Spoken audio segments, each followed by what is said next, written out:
استغفار، چونکہ اس قسم کی جو آزمائش ہیں یہ دو طرح سے آتی، ایک گناہوں کے وبال کی وجہ سے اور ایک درجات کو بلند کرنے کی وجہ سے۔ انبیاء کرام اور اولیاء کرام کے درجات بلند ہوتے ہیں، ان کے لیے یہ آزمائشیں درجات کو بلند کرنے کے لیے آتی ہیں، اور ہم عوام الناس ہمارے اوپر یہ ہمارے گناہوں کا وبال بن گیا۔ اس لیے اس کا ایک حل ہے کہ اللہ کے سامنے استغفار کیا جائے۔ اللہ کا قرآن عظیم الشان میں وعدہ ہے، اللہ تعالیٰ ارشاد فرماتے ہیں استغفروا ربکم انہ کان غفارا، اللہ کے سامنے استغفار کرو، وہ گناہوں کو بخشنے والا ہے۔ یرسل السماء علیکم مدرارا، تمہارے اوپر بارشوں کو برسائے گا۔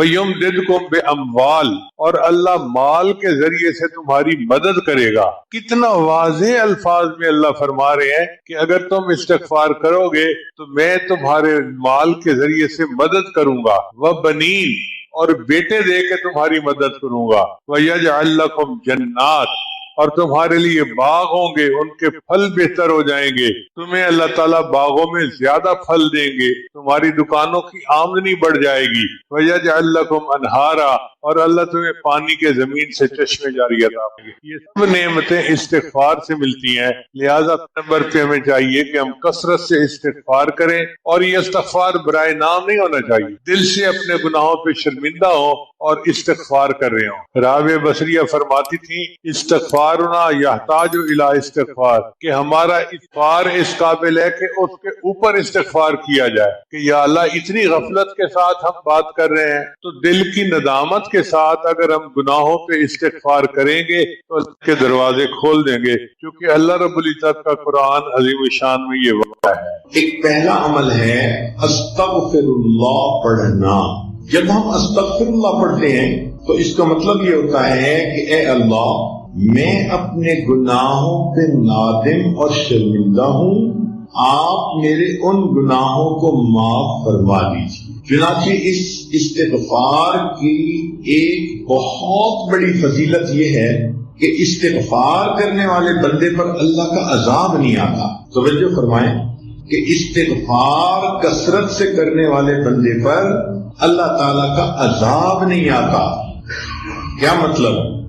کہ دنیا میں گناہوں کی وجہ سے انسان ذلیل ہوتا ہے، رسوا ہوتا ہے، دشمن اس پر غالب آ جاتے ہیں، اس کے رزق میں کمی کر دی جاتی ہے، تو یہ گناہوں کا جتنا وبال ہے اللہ تعالیٰ استغفار کی وجہ سے اس کو روک دیتے ہیں۔ ہر عورت چاہتی ہے کہ مجھے دنیا میں رسوائی نہ ہو، کہیں گناہوں کی وجہ سے میری شکل ہی نہ مسخ کر دی جائے، مجھ سے رزق ہی نہ چھین لیا جائے۔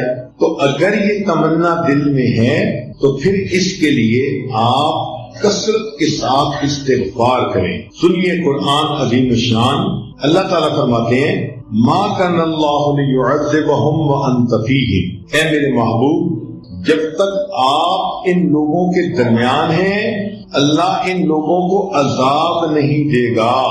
وما کان اللہ معذبہم وہم یستغفرون، اور اللہ اس وقت تک بھی ان کو عذاب نہیں دے گا جب تک کہ یہ استغفار کرتے رہیں گے۔ اس کا مطلب یہ کہ نبی علیہ السلام کی موجودگی میں جو برکتیں تھیں کہ اللہ کا عذاب ٹل گیا تھا، استغفار کے پڑھنے سے بھی وہی برکتیں ظاہر ہوتی ہیں، اللہ تعالیٰ اپنے عذاب کو ٹال دیتے ہیں۔ چنانچہ مکہ مکرمہ کے جو لوگ تھے وہ نبی علیہ السلام سے کہتے تھے کہ اگر ہم آپ کا انکار کرتے ہیں تو ہمارے اوپر عذاب کیوں نہیں آتا، اور ان کے اوپر عذاب کوئی نہ آیا۔ تو یہاں پر مفسرین نے تفصیل لکھی، وہ فرماتے ہیں کہ مکہ والوں پر عذاب اس لیے نہ آیا کہ اللہ تعالیٰ کے نبی علیہ السلام وہاں موجود تھے۔ سوال پیدا ہوتا ہے کہ جب نبی علیہ السلام نے ہجرت فرما لی تو اس وقت عذاب آ جاتا؟ تو اس کا جواب علماء نے دیا کہ وہاں پر کچھ صحابہ موجود تھے جنہوں نے ہجرت نہیں کی تھی، وہیں رہ گئے تھے مگر کلمہ پڑھا تھا انہوں نے، بوڑھے تھے یا کوئی اور عذر تھا، تو ان کی برکت سے عذاب نہ آیا۔ پھر اس پر سوال پیدا ہوتا ہے کہ چلو پھر جب ایک وقت ایسا آیا کہ سارے ہی مسلمان ہجرت کر کے چلے ہی گئے تھے اور پیچھے کافر ہی رہ گئے تھے، مشرکین ہی رہ گئے تھے، تو اس وقت عذاب آ جاتا؟ تو مفسرین نے لکھا کہ ان مشرکین کی عادت تھی کہ جب یہ طواف کرتے تھے بیت اللہ کا تو غفرانک کا لفظ کہا کرتے تھے. غفرانک کا اے اللہ ہماری مغفرت کر دے، یہ بھی استغفار ہے. تو مشرکوں کے اس لفظ کے کہنے کی وجہ سے اللہ نے ان کو بھی عذاب سے بچائے رکھا. تو اگر مشرک یہ لفظ کہہ دے اللہ اس کو عذاب سے بچا دیتے ہیں، تو اگر مومن کہے گا تو پھر اللہ تعالیٰ کتنے مہربان ہوں. لہذا آپ استغفار کی کثرت کریں. دن میں 100 مرتبہ صبح اور شام تو کم سے کم درجہ ہے. زیادہ پڑھنا چاہیں تو زیادہ بھی پڑھ سکتی ہیں. کام کاج کے دوران بھی استغفر اللہ استغفر اللہ استغفر اللہ اپنی زبان پہ رکھ سکتی ہیں. جتنا استغفار زیادہ کریں گی 2 فائدے ہوں گے. ایک تو گناہ دھل جائیں گے، اور دوسرا اس کی وجہ سے اللہ تعالیٰ کا غضب ہٹ جائے گا، اللہ کا عذاب ٹل جائے گا. اب آپ تھوڑی دیر کے لیے بیٹھ کے سوچیں نا کہ اگر ہمارے اوپر اللہ تعالیٰ کا عذاب آ جائے تو ہم تو کسی کو شکل دکھانے کے قابل نہ رہیں. آج جو جی رہے ہیں تو یہ اللہ رب العزت کی صفت ستاری کے صدقے جی رہے. اس لیے ہمارے اوپر استغفار کرنا بڑا ضروری. ویسے قرآن مجید میں فرمایا گیا کہ جو لوگ کثرت سے استغفار کرتے ہیں تو ان کو 5 فائدے ملتے ہیں. ایک فائدہ تو یہ انہ کان غفارا، کہ ان بندوں کے جو استغفار کرتے ہیں ان کی مغفرت کر دی جاتی ہے. دوسرا فائدہ کہ جہاں پر استغفار کثرت سے ہوتا ہے اللہ تعالیٰ بارشیں برساتا ہے، ان کو قحط سالی سے بچا لیتا ہے. وَيُمْدِدْكُمْ بِأَمْوَالٍ، جو لوگ استغفار کرتے ہیں اللہ تعالیٰ ان کے مال میں برکت دے کر ان کی مدد کرتے ہیں. وَبَنِينَ، اور جو لوگ استغفار کثرت سے کرتے ہیں اللہ تعالیٰ ان کو بیٹے عطا کرتے ہیں. اب کون سی عورت ہے شادی شدہ جو کہے کہ مجھے بیٹے کے پیدا ہونے کی طلب نہیں، تمنا نہیں؟ ہر عورت وش کرتی ہے. اور یہ بیٹے والی نعمت کیسے ملتی ہے؟ قرآن پاک کی آیت کا مفہوم کہ استغفار زیادہ کریں گی تو اللہ رب العزت بیٹے کے ساتھ بندے کی مدد فرمائیں گے. جنات، اللہ تعالیٰ باغ عطا فرمائیں گے. وَيَجْعَلْ لَكُمْ أَنْهَارًا، اور اللہ تعالیٰ زمین سے پانی کے چشمے جاری فرمائیں. اس لیے ہمیں چاہیے کہ ہم کثرت سے استغفار کریں. استغفار ہر بندے کو کرنا چاہیے، چاہے نیک ہے چاہے بد ہے. اس لیے کہ اگر کافر ہے تو کفر سے توبہ استغفار کرے، اگر عام مسلمان ہے تو اپنے گناہوں سے توبہ استغفار کرے، اگر گناہوں میں ملوث نہیں ہوتا نیک بندہ ہے تو اس کے دل میں بھی جو غفلت آ جاتی ہے اس سے استغفار کرے. اور اگر کوئی کہے کہ میرا دل غافل بھی نہیں ہوتا تو ایسے بندے کے دل و دماغ میں بھی شیطان وسوسے تو ڈالتا ہے، ان وساوس شیطانی پہ استغفار کرے. اور اگر کوئی کہے کہ مجھے تو شیطان وسوسے بھی نہیں ڈالتا تو وہ بھی اپنے اخلاص کی کمی کے اوپر استغفار کرے کہ جتنے خلوص سے ہمیں زندگی گزارنی چاہیے تھی ہم نہیں گزار پا رہے. تو استغفار کے کرنے سے انسان اللہ تعالیٰ کے عذاب سے امن میں آ جاتا ہے، بچ جاتا ہے، گناہ دھل جاتے ہیں اور اللہ تعالیٰ اس کی مدد فرماتے ہیں. رزق میں برکت سے، بیٹوں میں برکت عطا فرما کے، اور اس کے اللہ تعالیٰ دنیا کے ان مسائل کو حل فرما دیتے ہیں. آپ استغفار کی کثرت کریں گی تو آپ کو کسی عامل سے کوئی عمل پوچھنے کی ضرورت ہی نہیں رہے گی. کاروبار کی پریشانی استغفار سے ختم، کیونکہ اللہ تعالیٰ جو فرماتے ہیں کہ مال کے ذریعے سے مدد کروں گا. اگر اولاد کی پریشانی ہے تو وہ استغفار سے ختم، کیونکہ اللہ تعالیٰ فرماتے ہیں کہ میں بیٹے دے کر ان کی مدد کروں گا. اگر کسی کا کام نہیں چلتا تو جیسے اللہ فرماتے ہیں کہ میں باغوں سے پھل عطا کروں گا، اللہ تعالیٰ ان کو دکان سے بھی پھل عطا فرمائیں گے، کاروبار اچھا چلے گا. تو ایک استغفار کی کثرت سے ہماری زندگی کے اتنے مسئلے حل ہو جاتے ہیں کہ جو بندہ کھڑے ہو کر جوتے پہن کر ننگے سر کھانا کھاتا ہے اللہ اس کا رزق تھوڑا کر دیتا. اور اگر آپ دیکھیں تو آج کل کی دعوتوں میں یہی سلسلہ ہے. شادی بیاہ میں، ہوٹلوں میں، شادی ہالوں میں اکثر لوگ کھڑے ہو کے کھانا کھاتے ہیں، سر پہ کپڑا بھی نہیں ہوتا اور جوتے بھی پہنے ہوئے ہوتے ہیں. پھر رزق میں تنگی تو ہونی ہوتی ہے۔ پھر دوسرا، مہمان کو بوجھ سمجھنا۔ جو لوگ مہمان کے آنے کو بوجھ سمجھیں اور اس فکر میں لگ جائیں کہ جی آ گیا ہے تو کہاں سے اس کو کھلائیں گے اور کتنا اس کو کھلائیں گے اور کتنے دن رہے گا، مہمان بعد میں آتا ہے، اللہ مہمان کا رزق پہلے بھیج، تو الحمدللہ ثم الحمدللہ اللہ تعالیٰ خیر فرما دیتے ہیں۔ بلکہ میں تو یہ سمجھتا ہوں کہ ہمیں اللہ مہمانوں کی برکت سے روزی دیتے۔ ایک دن میں کھانا کھا رہا تھا تو میری بہو کہنے لگی کہ ابو جی ایک بندہ ہے انڈیا کا، بڑا مالدار ہے، اس نے پورا سال ہر روز بندے کو ہر روز 1000 بندوں کو کھانا کھلایا۔ اب وہ بڑی حیران تھی کہ 1000 بندوں کو کھانا ہر روز وہ کھلاتا تھا۔ جب اس نے بات کر لی تو میں نے کہا کہ بیٹا وہ تو امیر آدمی ہے، وہ تو 1000 بندوں کو دن میں ایک دفعہ کھانا پورا سال کھلاتا۔ ہم فقیر لوگ ہیں اور ہم الحمدللہ 1000 طلباء کو دن میں 3 مرتبہ کھانا کھلاتے، تو ناشتہ بھی ہوتا ہے، دوپہر کا کھانا بھی ہوتا ہے، رات کا کھانا بھی ہوتا ہے، اور پورا سال اللہ روزی پہنچا دیتا۔ تو حیران ہوئی، کہنے لگی ہاں بات تو ٹھیک ہے۔ میری وائف پاس بیٹھی ہوئی تھی تو وہ کہنے لگی کہ میں ایک بات بتاؤں۔ میں نے کہا کیا؟ کہنے لگی کہ ہماری شادی کو 30-35 سال ہو گئے ہیں اور اس 30-35 سال میں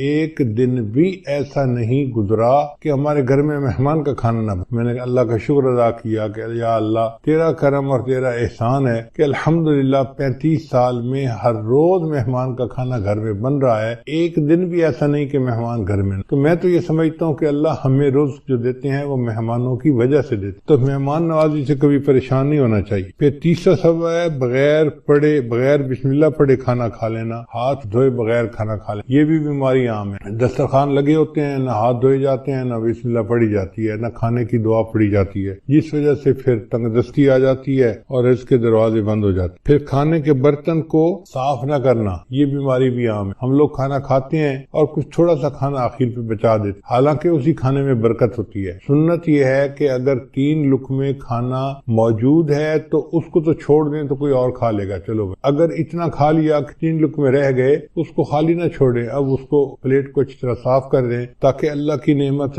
ضائع نہ ہو، اللہ کی نعمت جو ہے وہ کسی انسان کے کام آ جائے۔ مگر اس میں ایسے لگتا ہے کہ جیسے یہ بندہ غریب ہے، اور امیر لوگ جو ہیں وہ ذرا شاہانہ دماغ کے ہوتے تو وہ ڈالتے زیادہ ہیں، آدھا کھا لیتے ہیں، آدھا چھوڑ دیتے ہیں۔ یہ جو آدھا کھانا اور آدھا چھوڑنا ہے یہ بھی رزق میں تنگی کا سبب بنتا ہے۔ اور ایک اور بات کہ بیت الخلاء میں باتیں کرنا، پہلے زمانوں میں یہ گناہ کم تھا، آج یہ گناہ زیادہ ہے، بلکہ نوجوان بچے اور بچیاں جو ادھر ادھر کالیں کرتے ہیں چھپ چھپ کے، وہ تو کئی مرتبہ جا کے بیٹھ کے بات ہی کرتے ہیں بیت الخلاء میں، پتہ ہی نہ چلے کسی کو کہ کیا ہوا۔ بیت الخلاء میں باتیں کرنے سے فرشتوں کو بھی تکلیف ہوتی ہے اور رزق کے اندر بھی تنگی کر دی جاتی۔ پھر 7واں بات ہے فقیر کو جھڑکنا۔ اگر کوئی مانگنے والا آئے تو بندہ فقیر کو جھڑکی نہ دے، چلے جاؤ بھائی یہاں سے، کہا نہیں آپ کو چلے جاؤ، سن نہیں رہے، جاتے کیوں نہیں، ایسے جھڑکی نہیں دینی چاہیے، بلکہ اگر کچھ ہے تو دے دے، اور اگر نہیں تو کہہ دے جی آپ آگے چلے جائیں۔ ہم ایک مرتبہ حرم شریف میں بیٹھے ہوئے تھے تو ایک UK کا بندہ حضرت کے پاس آیا مطاف کے اندر، کہنے لگا حضرت میں حج کے لیے آیا ہوں، لیکن یہاں مطاف میں تو مانگنے والے بہت ہیں،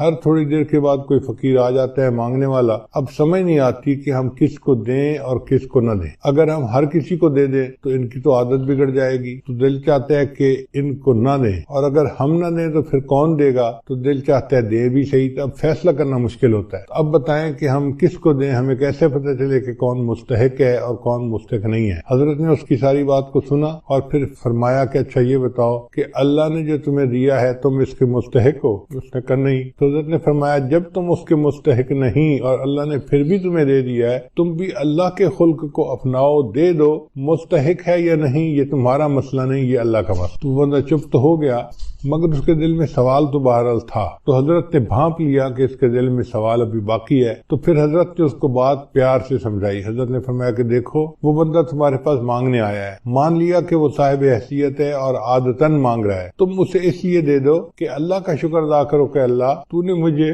دینے والوں میں سے بنایا، لینے والوں میں سے نہیں بنایا۔ یہ بھی تو ہو سکتا تھا اللہ تجھے اس کے حال میں ڈال دیتا اور تو لوگوں سے مانگ سکتا، تو اللہ تعالیٰ کی اس نعمت کا شکر ادا کرتے ہوئے دے دیا کرو کہ اللہ تو نے مجھے لینے والا نہیں، تو نے مجھے دینے والا بنایا ہے، میں تیرے نام پہ دے رہا ہوں۔ اس پہ اس کے دل کے اندر تسلی ہو گئی اور اس نے حضرت کے ماتھے کا بوسہ لیا اور خوش ہو کے واپس چلا گیا۔ تو اس لیے اگر کوئی فقیر آئے تو اس کو جتنا دے سکتے ہیں دیں، اور اگر نہیں دے سکتے تو پیار سے کہیں جی آپ آگے چلے جائیں، اس کو جھڑکی نہ دیں، اس کو ڈانٹ ڈپٹ نہ کریں۔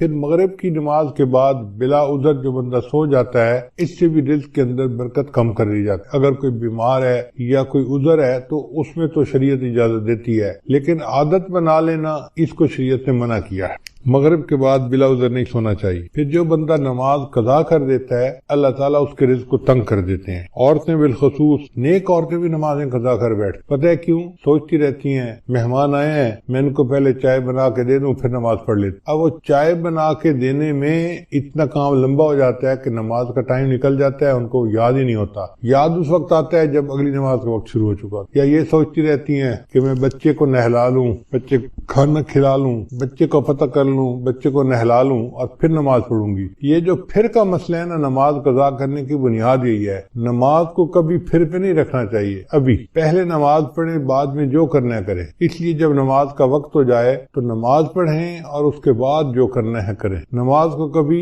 آئندہ پہ نہ چھوڑیں، کیا پتہ چند سانس مزید ہیں بھی صحیح کہ نہیں۔ ہمیں ایک مرتبہ اس کا بہت عجیب تجربہ ہوا۔ ہم پشاور ایک اجتماع سے واپس آ رہے تھے تو لاکھوں لوگ تھے اس اجتماع میں۔ راستے میں ایک چھوٹی سی مسجد میں ہم رکے، ہم نے سوچا کہ ہم یہاں پر عصر کی نماز ادا کر لیتے۔ تو جب میں مصلی کے اوپر کھڑا ہوا امامت کے لیے تو ایک اور گاڑی آ کے رکی جس میں 4 بندے تھے۔ ان 4 میں سے 2 بندے مسجد کے اندر داخل ہوئے اور دوسرے 2 ان کے پیچھے تھے۔ تو پیچھے والوں نے ان کو کہا یار یہاں تو پہلے ہی نمازی کافی ہیں، چلو ہم عصر کی نماز آگے پڑھ لیں گے۔ تو جو اندر آئے ہوئے لوگ تھے نا وہ بھی باہر نکل گئے اور گاڑی میں بیٹھ گئے اور گاڑی چلی گئی۔ خیر ہم نے نماز ادا کی، پھر اس کے بعد ہم آگے چلے اسلام آباد کی طرف آ رہے تھے۔ کوئی 10 میل کے بعد ہم نے دیکھا کہ اس پہلے والی گاڑی کا ایکسیڈنٹ ہوا ہے اور ایکسیڈنٹ اتنا فیٹل تھا کہ چاروں کے چاروں بندے مر گئے۔ تو ہم نے جب اس گاڑی کو دیکھا تو گاڑی کو تو پہچان لیا، تو لوگوں نے ہمیں بتایا کہ جی ایکسیڈنٹ اتنا برا تھا کہ ایک بندہ بھی نہیں بچا، سب مر گئے۔ اس وقت مجھے خیال آیا کہ یا اللہ اگر یہ رکے تھے جیسے نماز وہاں پڑھ کے پھر چلتے تو ایک تو وقت کی عصر کی نماز بھی ادا ہو جاتی اور دوسرا اس کی وجہ سے برکت بھی ہو جاتی۔ اب یہ انہوں نے عصر کی نماز ادا نہیں کی ہوگی، نیت تھی پڑھنے کی لیکن بن پڑھے دنیا سے چلے گئے۔ تو کون جانتا ہے موت کا وقت کتنا قریب ہے۔ اس لیے اگر پھر پہ ڈال دینا جی کہ پھر نماز پڑھیں گے تو اس میں نماز بھی قضا ہو جاتی ہے اور انسان نقصان بھی اٹھاتا۔ ابھی نماز پہلے پڑھیں جب ٹائم ہو جائے، اور عورتوں کے لیے تو اول وقت میں نماز پڑھنا بھی زیادہ فضیلت ہے۔ بس اذان کے انتظار میں رہیں۔ گھر کے اندر ایک بورڈ ہونا چاہیے جس پر نماز کے ٹائمنگ لگے ہوئے ہوں، بچے بڑے اس بورڈ کو دیکھیں اور جیسے ہی نماز کا ٹائم ہو جائے بس وضو کیا، پہلے نماز پڑھی، بعد میں جو کرنا ہے بعد میں کرتے رہیں گے۔ پھر 11ویں چیز جس سے رزق میں کمی آتی ہے وہ ہے جھوٹ بولنا۔ جو بندہ جتنا زیادہ جھوٹ بولتا ہے اللہ اس کے رزق کو اتنا تنگ کر دیتا۔ اللہ اکبر، شاید آج ہمارے رزق کے اندر جو تنگی ہے اس کی بنیادی وجہ یہ جھوٹ ہی ہے۔ جھوٹ ہم نے انفرادی طور پر نہیں، قوم میں اجتماعی طور پر آ گیا ہے۔ جس بندے سے بات کریں وہی جھوٹ میں بات کرے گا، اور اس کا نام ہم نے بہانہ رکھ دیا جی میں نے اس کے سامنے بہانہ کیا۔ بیوی کہتی ہے میں نے خاوند کے سامنے بہانہ کیا، بیٹا کہنا ہے میں نے ابو کے سامنے بہانہ کیا، شاگرد کہتے ہیں میں نے استاد کے سامنے بہانہ کیا، حالانکہ یہ بہانہ صریح جھوٹ ہوتا ہے اور اس جھوٹ سے بچنے کی ضرورت ہے۔ 12واں عمل ہے موسیقی کا سننا۔ آج کل گھروں کے اندر گانے چل رہے ہوتے ہیں، فلمیں چل رہی ہوتی ہیں، عورتیں موسیقی کی آواز پہ کام کر رہی ہوتی ہیں کچن میں، گھر میں، اور کہتی ہیں الٹا کہ جی موسیقی تو روح کی غذا ہے، اور اس بات کو بھول جاتی ہیں کہ جس گھر میں موسیقی چلتی ہے اللہ ان کی رزق میں تنگی کر دیتے ہیں۔ پھر 13واں عمل اولاد کو برا بھلا کہنا۔ کچھ ماں باپ اولاد کو جلدی گالیاں دینا شروع کر دیتے ہیں یا برے الفاظ کرنا شروع کر دیتے ہیں یا کوسنا شروع کر دیتے ہیں۔ تو جو اولاد کو برے الفاظ کہیں گے یا کوسیں گے ان کے رزق کو اللہ تعالیٰ ویسے ہی تنگ کر دیں گے۔ 14واں عمل قرآن مجید کو بلا وضو ہاتھ لگانا۔ قرآن مجید اللہ کا کلام ہے، لا یمسہ الا المطہرون، اس کو ہاتھ نہیں لگا سکتا مگر وہ جو پاک ہو۔ تو ہمیں چاہیے کہ ہم باوضو ہو کے اس کو ہاتھ لگائیں، اگر بے وضو ہاتھ لگائیں گے تو رزق کے اندر کمی آ جائے گی۔ پھر 15واں عمل جس سے رزق میں کمی آتی ہے نامحرم کو دیکھنا۔ یہ بدنظری کی عادت آج اتنی عام ہو گئی ہے، چاہے آتے جاتے بازار میں دیکھے، گلی میں دیکھے، سکرین کے اوپر دیکھے، سیل فون کے اوپر دیکھے، عورت کو دیکھے یا عورت کی تصویر کو دیکھے، بات ایک ہی ہے۔ تو نامحرم کو دیکھنے سے اللہ تعالیٰ رزق میں تنگی فرما دیتے ہیں۔ اور 16واں عمل جس سے کہ انسان کے رزق میں تنگی آ جاتی ہے، اہل و عیال عیال کے ساتھ لڑتے رہنا. میاں بیوی جو ہر وقت اس کے ساتھ بات بات پہ بحث کرتے ہیں، دلیلیں دیتے ہیں، لڑتے جھگڑتے ہیں، تو یہ میاں بیوی کی لڑائی جھگڑے میں اللہ ان کے رزق کو تنگ کر دیتا. اب ایک طرف سے لڑائیاں بھی ختم نہیں ہوتی اور دوسری طرف رزق کے کمی کے شکوے بھی ختم نہیں ہوتے. بھئی اتفاق میں برکت ہے، آپ محبت پیار سے زندگی گزاریں تو اللہ تعالیٰ رزق کی پریشانی کو دور کر دیں گے. یہ برکت عجیب چیز ہے. جس چیز میں برکت آ جائے اللہ اس چیز میں بندے کو پرسکون کر دیتے ہیں. اب اگلا کوشچن ذہن میں یہ پیدا ہوتا ہے کہ یہ برکت کیسے پیدا ہو سکی ہے؟ تو چند اعمال ہیں کہ جن کے ذریعے سے انسان کی زندگی میں برکت آتی ہے. ذرا توجہ سے سن لیجئے تاکہ بات کو مکمل کریں. ان میں سب سے پہلے ہے تقوی بھری زندگی گزارنا، گناہوں سے بچنا، نیکوکاری کی زندگی گزارنا، معصیت سے خالی زندگی گزارنا، اس کو تقوی کہتے ہیں. احتیاط والی زندگی، ہماری زبان میں کہتے ہیں نا to be on the safe side, English میں کہتے ہیں، اور یہ to be on the safe side. تو شریعت کے دائرے میں to be on the safe side رہ کر زندگی گزارنا، اس کو تقوی کہتے ہیں. اللہ تعالیٰ فرماتے ہیں وَلَوْ أَنَّ أَهْلَ الْقُرَىٰ آمَنُوا وَاتَّقَوْا لَفَتَحْنَا عَلَيْهِمْ بَرَكَاتٍ مِّنَ السَّمَاءِ. اگر یہ بستی دیسوں والے ایمان لاتے، تقوی اختیار کرتے، ہم آسمان سے برکتوں کے دروازوں کو کھول دیتے. تو اس سے برکت آتی ہے. تو سب سے پہلا کام گناہوں سے بچنا، نیکی کی زندگی اختیار کرنا، اس سے انسان کی زندگی میں برکتیں آ جاتی ہیں. دوسری چیز اللہ کا ذکر کثرت کے ساتھ کرنا. اللہ کا ذکر کثرت کے ساتھ کرنا کیوں؟ اللہ کی ذات بھی برکت والی اور اللہ کا نام بھی برکت والا. دلیل قرآن عظیم الشان میں اللہ تعالیٰ فرماتے ہیں تبارک الذی بیدہ الملک، برکت والی ہے وہ ذات جس کے ہاتھ میں ہے ملک. تو ذات بھی برکت والی ہوئی. اور پھر فرمایا تبارک اسم ربک، برکت والا نام ہے تیرے رب کا. تو ذات بھی برکت والی اور اس کا نام بھی برکت والا. اس لیے ہمیں چاہیے کہ ایک تو اللہ کا ذکر کثرت سے کریں تاکہ زندگی میں برکت آئے، اور دوسرا یہ کہ ہر اچھے کام کی ابتدا بسم اللہ سے کریں. بعض مفسرین نے لکھا ہے کہ اسم جو لفظ ہے نا، اس کے کئی معنی ہیں عربوں میں. ایک اس کا معنی ہے نام، تو بسم اللہ کا معنی بنے گا اللہ کے نام کے ساتھ. اب یہ ترجمہ اکثر ہم پڑھتے بھی ہیں اور جانتے بھی ہیں، لیکن اسم کا ایک اور بھی معنی ہے عربوں میں، وہ ہے برکت. تو اگر وہ معنی لیں تو بسم اللہ کا ترجمہ بنے گا اللہ کی برکت کے ساتھ. اور اب مجھے یاد آتا ہے کہ ہماری نانی دادی جو بوڑھی عورتیں تھیں نا، وہ اٹھتے بیٹھتے اللہ دی برکت نال، اللہ دی برکت نال، یعنی کسی نے ان کو بسم اللہ کا ترجمہ سکھایا تھا. تو اٹھتے بیٹھتے اللہ کی برکت کے نال، ساتھ یہ کہ اللہ کی برکت. تو بسم اللہ کو کثرت سے پڑھنا. گاڑی کا دروازہ کھولیں تو بسم اللہ پڑھ کے، چابی لگائیں تو بسم اللہ پڑھ کے، سٹارٹ کریں بسم اللہ پڑھ کے، کوئی بھی اچھا کام بسم اللہ پڑھتے رہیں. جس کام پر بسم اللہ پڑھیں گے اللہ اس کام میں برکتیں داخل کر. ایک حدیث پاک میں ہے کہ میرا نام برکت والا ہے اور جس کام میں میرے نام کو پڑھا جائے گا میں اس کام میں برکتوں کو شامل فرما دوں گا. تو بسم اللہ ہم اپنی زندگیوں میں نہیں پڑھتے زیادہ. آپ غور کریں، ہماری کوتاہی ہے کہ ہم اس کی برکت سے فائدہ نہیں. ہمیں نہ تویزوں والوں کے پیچھے بھاگنا پڑے گا، نہ عملیات والوں کے پیچھے بھاگنا پڑے گا، نہ کسی اور کے پیچھے جانا پڑے گا. ایک بسم اللہ کی اپنی زندگی میں کثرت شروع کر دیں، اللہ تعالیٰ ہر چیز میں برکتیں عطا فرما. آپ اس کو تجربہ کر کے دیکھیے. سبحان اللہ، کیا برکتوں کا سمندر ہمارے پاس ہے اور ہم ادھر ادھر بھاگے پھر رہے ہوتے ہیں. یہ تو ایسا ہی ہوا کہ انسان دریا کے کنارے ہو اور پیاسا مر رہا ہو. تو ایک تقوی سے برکت آتی ہے اور دوسری اللہ کے ذکر سے، اللہ کے نام سے، بسم اللہ کو مختلف اوقات میں کاموں سے پہلے پڑھنے سے انسان کے عملوں میں، کاموں میں برکت آ جاتی ہے. اور تیسری چیز کہ انسان کی دعا، اس سے بھی زندگی میں برکت آ جاتی. دعا سے برکت، جی خود دعا کریں، ماں باپ سے دعا کروائیں، پیر استاد سے دعا کروائیں، دعائیں لیں. دیکھیں برکتیں کیسے آتی ہیں. ایک ہوتا ہے دعا کروانا اور ایک ہوتا ہے دعا لینا، ان میں فرق ہے. آج ہم سب لوگ دعائیں کرواتے پھرتے ہیں، اور دعائیں لینا یہ ہوتا ہے کہ انسان اتنا اچھا بنے، نیک بنے کہ اس کا چہرہ دیکھ کے ماں باپ کے دل سے دعا نکلے، پیر استاد کے دل سے دعا نکلے، دوست کے دل سے دعا نکلے، یہ ہوتا ہے دعائیں لینا۔ بیوی بچوں کے دل سے دعا نکلے، کیا ہم ایسے ہیں کہ ہمیں دیکھ کے کسی کے دل سے دعا نکلے؟ ہوک تو نکلتی ہوگی جو ہم ستاتے ہیں بیوی کو یا ستاتے ہیں بچوں کو یا اپنے ساتھیوں کو، تو ہمیں دیکھ کے لوگوں کے دل سے ہوک تو نکلتی ہوگی کہ اس نے ہمارے ساتھ کتنا برا کیا۔ کاش کہ ہم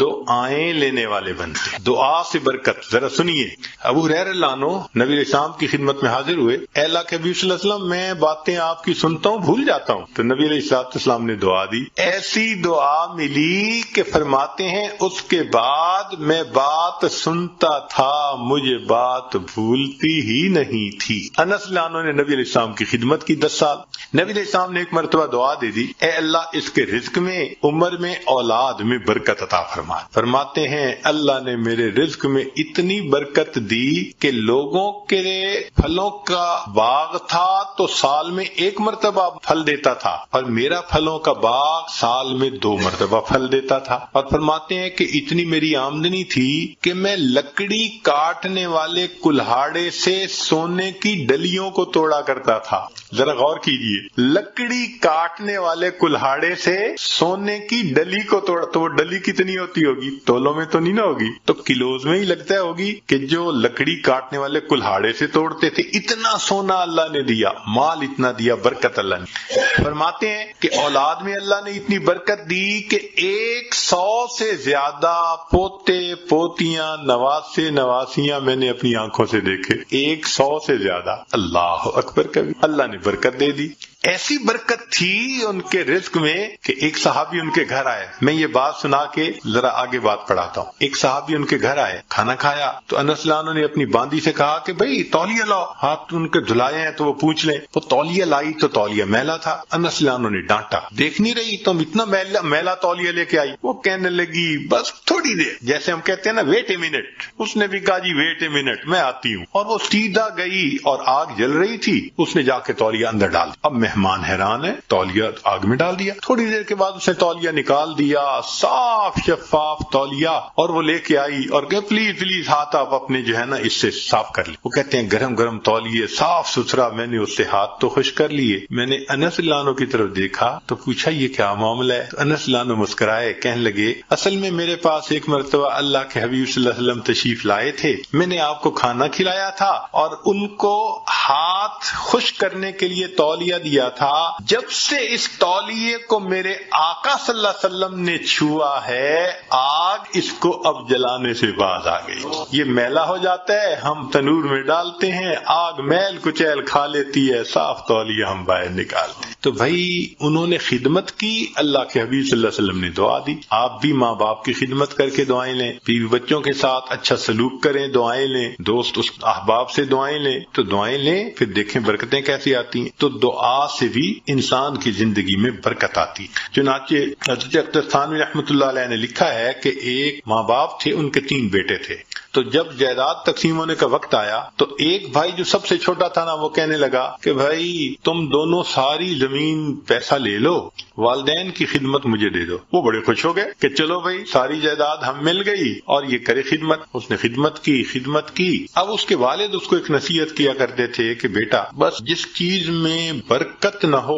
وہ نہ لینا، ہمیشہ وہ چیز لینا جو برکت والی ہو۔ بہت کہتے رہتے تو اس بچے کا مائنڈ سیٹ ہو گیا تھا کہ میں نے ہمیشہ برکت والی کوئی چیز۔ ماں باپ فوت ہو گئے، اس نے ایک دن خواب میں دیکھا، کہنے والے نے کہا بھائی تم جو ہے نا وہ فلاں جگہ جاؤ تو پتھر کے نیچے 50 دینار پڑے ہوئے ہیں، لے لو۔ تو چونکہ مائنڈ سیٹ تھا برکت والا تو اس نے پوچھا ان 50 میں برکت ہوگی؟ کہنے برکت نہیں ہے۔ انہوں نے کہا مجھے نہیں چاہیے۔ صبح اٹھا، بیوی کو خواب سنایا تو بیوی ماشاءاللہ پھر بیوی ہوتی ہے، کہنے لگی لے لو جا کے۔ اس نے کہا بھائی برکت نہیں، میں نہیں لوں گا۔ اس نے کہا نہ لینا، ذرا جا کے دیکھ تو لو نا، پڑے بھی ہیں یا نہیں۔ اس نے کہا دیکھنے بھی نہیں ہے۔ خیر بات چلی گئی۔ اب کچھ دنوں بعد پھر اس نے خواب دیکھا، کہنے والے نے کہا بھئی فلاں جگہ 10 دینار رہ گئے ہیں، وہ لے لو جا۔ اس نے کہا برکت ہوگی؟ اس نے کہا برکت نہیں ہوگی۔ اس نے کہا مجھے نہیں چاہیے۔ صبح اٹھ کے بیوی کو خواب سنایا، اس نے کہا دیکھا آپ نے 40 کا نقصان کر دیا نا، پہلے لے لیتے تو 50 ملتے۔ میں تو اب بھی کہتی ہوں میرا مشورہ تو یہی ہے کہ جاؤ 10 ہی لے لو۔ اس نے کہا بھئی برکت والے نہیں، مجھے نہیں چاہیے۔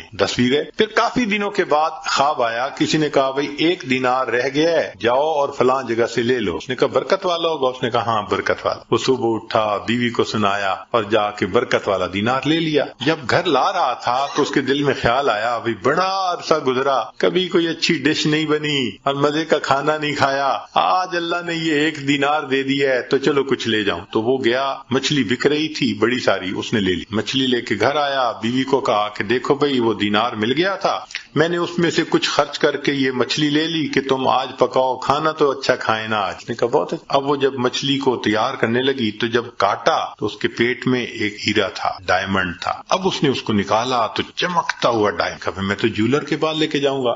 جیولر کے پاس لے کے گیا تو وہ دیکھ کے کہنے لگا تمہیں یہ ملا کہاں سے؟ کہا مجھے تو مچھلی کے پیٹ سے ملا. اس نے اس کو تولا، وہ اتنے کیرٹ کا ڈائمنڈ تھا کہ جب اس نے اس کی پیمنٹ کی تو اس بندے کے ساری زندگی کے خرچے سے وہ قیمت زیادہ تھی. ایک ہی مرتبہ اللہ نے پوری زندگی کا خرچہ دے دیا. اس کو کہتے ہیں برکت. ہمیں اصل میں کسی نے سکھایا ہی نہیں شروع سے کہ یہ بھی ایک مانگنے والی چیز ہوتی ہے. ہم اللہ سے یہ تو کہتے ہیں کہ ابھی 1000 پاؤنڈ ہے تو اللہ مجھے 2000 پاؤنڈ دے دے، 3000 دے دے. یہ تو کبھی نہ مانگا. اللہ جو آپ نے دیا ہے اس میں برکت دے دیجئے، اسی میں برکت مل جائے. یقین سے عرض کرتا ہوں ہماری پریشانیاں آج ختم ہو جائیں. ہمیں کم نہیں دیا اللہ نے، لیکن ان میں چونکہ برکت نہیں، مسئلے حل نہیں ہوتے، تو اللہ سے برکت مانگ. تو وہ برکت ملتی ہے تقوی سے، وہ برکت ملتی ہے بسم اللہ کے پڑھنے سے، اللہ کا ذکر کرنے سے، دعا سے، ماں باپ کی دعائیں لینے سے، اور وہ برکت ملتی ہے قرآن مجید کی تلاوت کرنے سے. دلیل حدیث پاک سے نبی علیہ السلام نے فرمایا تبرک بالقرآن فإنہ کلام اللہ. تم قرآن سے برکت حاصل کرو، یہ اللہ کا کلام ہے. اب آپ بتائیے کہ ہمارے گھروں میں کتنے لوگ ہیں جو باقاعدگی سے روزانہ گھر میں تلاوت کرتے. ہفتوں گزر جاتے ہیں، مہینوں گزر جاتے ہیں. عام بندوں تو کیا بات کرنی، نمازی بندے تلاوت نہیں ہوتی. تو جب گھر میں نماز کی قرآن کی تلاوت ہی نہیں ہوتی تو برکت کہاں سے آئے گی بھائی؟ تو اس کی روزانہ گھر میں تلاوت، بھلے سورہ یاسین پڑھ لیں، سورہ الرحمن پڑھ لیں، آخری 10 سورتیں پڑھ لیں، مگر بس آج ایک کمٹمنٹ کر لیں دل میں، ہمارے گھر میں ڈیلی قرآن مجید کی تلاوت لازمی ہے. جس طرح گھر میں کھانا روز پکتا ہے نا، اسی طرح یہ روحانی کھانا بھی روز پکنا چاہیے، روز قرآن کی تلاوت ہونی چاہیے. تو قرآن مجید کی تلاوت سے برکت ہے. بیوی بھی پڑھے، بچے بھی پڑھیں، میاں بھی پڑھے، دیکھو برکتیں کیسے آتی ہیں. اور آخری چیز کہ فرمایا کہ حج اور عمرہ کرنے سے زندگی میں برکت آتی ہے. اللہ تعالیٰ اپنے گھر کے بارے میں فرماتے ہیں مبارکن ہدل للعالمین. تو مبارکن کا کیا مطلب ہوتا ہے؟ برکت والا گھر ہے. اسی لیے نبی علیہ السلام کی خدمت میں اگر کوئی رزق کی تنگی کا کہتا تھا نا تو نبی علیہ السلام فرماتے تھے جاؤ حج یا عمرہ کر کے آؤ. اور ایک حدیث پاک میں ہے بار بار حج یا عمرہ کرنا انسان کے رزق کی تنگی کو ختم کروا دیتا ہے. تو ظاہرہ تو لگتا ہے کہ اس کے اوپر 1000 پاؤنڈ لگیں گے، مگر اخلاص کے ساتھ اگر کرے تو یہ نہیں پتا چلتا کہ بھئی 10 کے بدلے اللہ تعالیٰ 10,000 واپس دے دے. تو ان اعمال سے برکت بڑھتی ہے. ہم ان اعمال کو اپنائیں تاکہ اللہ رب العزت ہمیں برکتیں عطا فرمائیں. اب آخری بات کہ کچھ اعمال سے تو برکت بڑھتی ہے اور کچھ اعمال سے برکت گھٹتی بھی ہے، وہ بھی پتہ ہونا چاہیے. یہ نہ ہو کہ وہ عمل کرتے پھریں جو برکت ختم کر دیتے ہیں. تو برکت گھٹتی کس سے ہے؟ نمبر 1 بدنیتی سے گھٹ. جو بدنیت انسان ہوگا نا اس کی زندگی میں برکت نہیں ہے، برکت نہیں ہوگی. کئی ہوتے ہیں نا نیت کے کھوٹے، برا سوچنا، نیگیٹو تھنکنگ، بیوی کے بارے میں بھی نیگیٹو تھنکنگ، ماں باپ کے بارے میں بھی، دوستوں کے بارے میں بھی، دفتر میں کام کرتے ہیں وہاں نیگیٹو تھنکنگ. جو نیگیٹو تھنکنگ والا بندہ ہوگا نا اس کی زندگی میں کبھی برکت. اللہ اکبر کبیرہ. ایک شعر یاد آ رہا ہے پنجابی کا، آپ حضرات کو یہ عاجز آپ حضرات کو شعر سناتا ہے، اس کا ترجمہ بھی ساتھ کر دے گا. ہمارے یہاں ایک بزرگ گزرے ہیں سلطان العارفین باہو سلطان رحمت، ان کے پنجابی کا کلام بہت معروف ہے. فرماتے ہیں جے ناتیاں دھوتیاں رب ملدا تے ملدا کمبیاں مچھیاں. اگر نہانے دھونے سے خدا ملتا تو مچھلیوں کو اور کچھووں کو خدا مل جاتا. ہر وقت ہی نہاتے دھوتے رہتے ہیں. یہ سر منایا رب ملدا تے ملدا بھیڑاں سسیاں نو. اگر سر منڈانے سے رب ملتا تو ایک بھیڑ کی قسم ہے، سر پہ بال نہیں ہوتے باقی پورے جسم پہ ہوتے ہیں، تو اس کا تو سر ویسے ہی منڈا ہوا ہوتا ہے، اس کو خدا مل جاتا. یہ ذکر کیتے ہیں رب ملدا تے تے ملدا کال کڑیچین، ایک پرندہ ہوتا ہے کالا سا، وہ شام کو لٹک جاتا ہے کہیں اور ساری رات آواز نکالتا رہتا ہے، تو کہتے ہیں وہ تو ساری رات ذکر کرتا ہے، اس کو خدا مل جاتا۔ جے جتیاں ستیاں رب ملدا تے ملدا دانداں کھسین، پاک دامنی سے خدا ملتا تو جو خسی بیل ہوتا ہے وہ تو مادہ کی طرف آنکھ اٹھا کے بھی نہیں دیکھتا، اس کو بھی خدا مل جاتا۔ تو یہ باتیں کر کے فرماتے ہیں جے ناتیاں دھوتے ہیں رب ملدا تے ملدا کنبیاں مچھیاں، جے سر منایا رب ملدا تے ملدا بھیڈاں سسیاں نو، ذکر کیتے ہیں رب ملدا تے ملدا کال کڑیچیاں نو، اور جتیاں ستیاں رب ملدا تے ملدا دانداں کھسیاں نو، اور آخر پر فرماتے ہیں رب ملدا تے ملدا نیتاں اچھیاں نو۔ اللہ اگر ملتا ہے تو اللہ اچھی نیت والوں کو ملتا ہے۔ تو بھائی نیت اچھی ہوگی تو زندگی میں برکت ہوگی، اور نیت بری ہوگی تو زندگی میں بے برکتی ہوگی۔ کتنے لوگ ہیں شرکت کا کام کرتے ہیں اور اپنے شریک کا پیسہ ہتھیانے کی نیت کی ہوئی ہوتی ہے، داؤ لگا رہے ہوتے ہیں۔ کتنے کاروبار والے ہیں کسٹمر کو داؤ لگانے کی نیت کرتے ہیں۔ تو بھائی نیت ہی اچھی نہیں تو برکت کہاں سے آئے گی؟ تو بدنیتی سے برکت ختم ہو جائے۔ مولانا روم رحمۃ اللہ نے ایک واقعہ لکھا ہے، سن لیجئے ذرا، موقع کے مناسبت سے ہے۔ ایک بادشاہ تھا، اس نے گرمی کے موسم میں سفر کیا تو بہت تھکا ہوا تھا اور پیاسا تھا۔ اس کو اتنی پیاس تھی کہ لگتا تھا کہ میری جان چلی جائے گی۔ تو اس نے ایک انار کا باغ دیکھا، اتر پڑا، باغ کے مالک سے کہا کہ بھائی جاؤ کوئی انار کا جوس پلاؤ۔ وہ باغ کا مالک گیا اور جا کے ایک گلاس بڑا بھر کے لایا انار کے جوس کا۔ اس نے پیا، اتنا ٹیسٹی، اتنا مزیدار کہ بس مزہ آ گیا۔ اب جب اس نے پیا تو اس نے پھر مالک کو کہا کہ بھئی ایک گلاس اور لے آؤ، مگر ساتھ ہی دل میں خیال گیا کہ یار یہ باغ تو میرے پاس ہونا چاہیے۔ اب وہ دوسرا گلاس جب لے کے آیا تو اس نے پیا تو جناب اتنا کھٹا کہ پیا نہ جائے۔ تو بادشاہ نے کہا بھائی مجھے تو لگتا ہے کہ یہ درخت بدل گیا ہے، جس وجہ سے